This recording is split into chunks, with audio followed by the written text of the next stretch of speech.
everybody, my name is Hannah Doss and I am the new Park Interpretive Specialist here at Donner Memorial State Park. I am already infatuated with one very strong female character in the Donner Party. She is someone who I see as truly embodying the pioneer spirit, and in honor of Women's History Month, I would love to tell you more about her. She is someone I see as brave, selfless.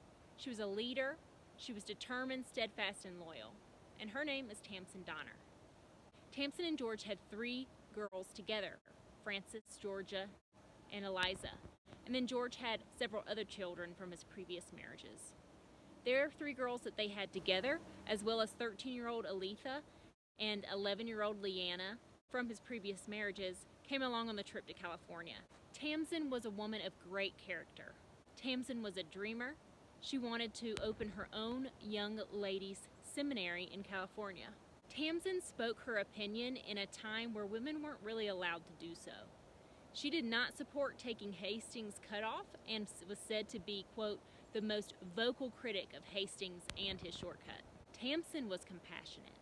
Along the journey, Tamsen took into her care Luke Halloran. He was a 25-year-old Irishman with tuberculosis. He was too weak to continue to ride his horse to California, and so Tamsen decided to take him in. Unfortunately, Luke didn't survive, but he didn't die alone. Author Michael Wallace states that Luke, quote, took his final breath with his head cradled in Tamsen's lap.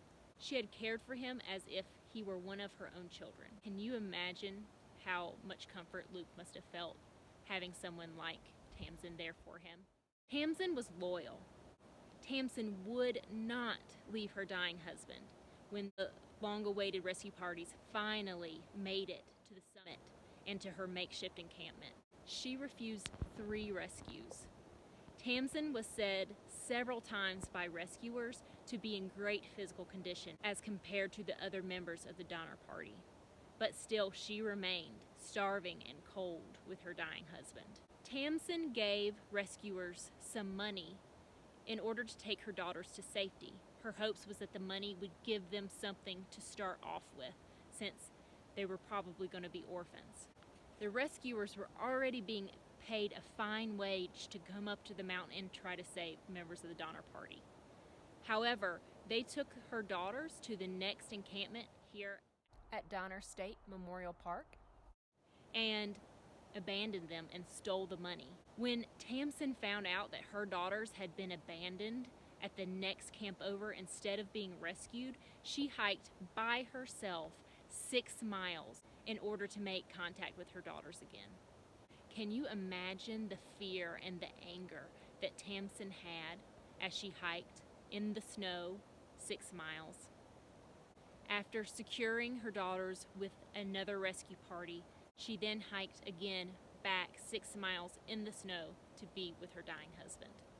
All 5 of the Donner daughters made it alive to California, and they are said to have had 17 children between them. The daughters spread out around California, mostly in and around the Sacramento area, as well as Los Angeles, and one even ended up in Washington. Information on the Donner girls is hard to find. However, I did discover that Eliza Donner went on to publish her own book called The Expedition of the Donner Party and Its Tragic Fate. Eliza, like her mother, found value in documenting the pioneer experience for others.